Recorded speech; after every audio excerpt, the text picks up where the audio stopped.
Towers का design अभी तक पूरा कर चुके हैं। DPR submitted to NDB bank को जो है हम सबमिट कर दी है हमने डीपीआर। उनके चेयरमैन यहाँ पे आए थे, उनके साथ भी बड़े अच्छे माहौल में बातचीत हो चुकी है।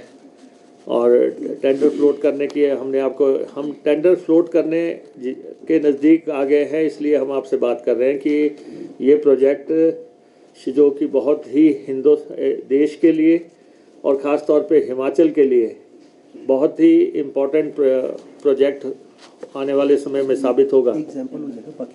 और ये एग्जाम्पल हो जाएगा दूसरे राज्यों के लिए भी।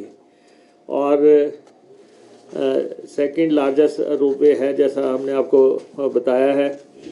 और जो पहले रोपवे जो है बोलीविया में पहला बना हुआ है 32 किलोमीटर का जो है, और वो आपको हम यहाँ पे दिखाएंगे भी। और इस प्रोजेक्ट को हम हर हालत अंजाम पे पहुँचाना चाहते हैं और इसलिए हम आपसे भी सहयोग मांग रहे हैं। और इसके बाद एक और ट्राई हम कर रहे हैं, संसार का सबसे बड़ा प्रोजेक्ट हिमाचल में लग जाए तो उसके लिए हम परवाणु शिमला को प्रपोज कर रहे हैं। 38 किलोमीटर का प्रोजेक्ट है, अब तक 32 किलोमीटर का सबसे बड़ा है संसार में।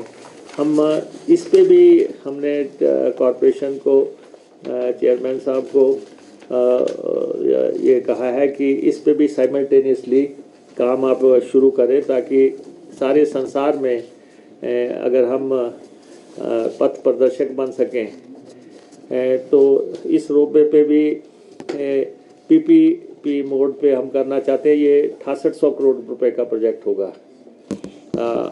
और इसके अलावा हिमाचल प्रदेश में अब तक जो रोपवेज के प्रोजेक्ट हुए हैं, एक तो हमारा सोलंग नाले वाला प्रोजेक्ट है, बहुत अच्छा चल रहा है और वो 38 करोड़ रुपए से शुरू हुआ था।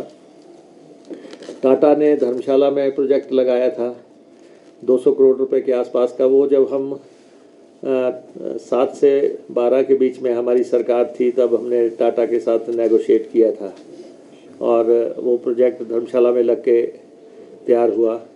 उसके बाद टिम्बर ट्रेल का प्रोजेक्ट है, प्राइवेट सेक्टर में है। और उसके बाद शिमला के जाखू का प्रोजेक्ट है। और उसके बाद नैना देवी का एक प्रोजेक्ट है, छोटा सा प्रोजेक्ट है। और नाबार्ड का पहला प्रोजेक्ट पूरे देश में हमने बगलामुखी का जो यहाँ पे लग रहा है, वो हम कोशिश करेंगे कि हम मार्च तक उसको कंप्लीट कर लें और उसको इनॉग्रेट करवा दें और पब्लिक के लिए खोल दें। तो अब तक यहाँ पे हिमाचल प्रदेश में यही प्रोजेक्ट्स लगे हैं। और इसके बाद अब हमारा एक प्रोजेक्ट जो है, जो 11 तारीख को हम जिसमें आगे बढ़ रहे हैं, चिंतपूर्णी माता का प्रोजेक्ट जो है वो हम असाइन करने जा रहे हैं 75 करोड़ रुपए का लागत से। और उसके अलावा जो हमारे पास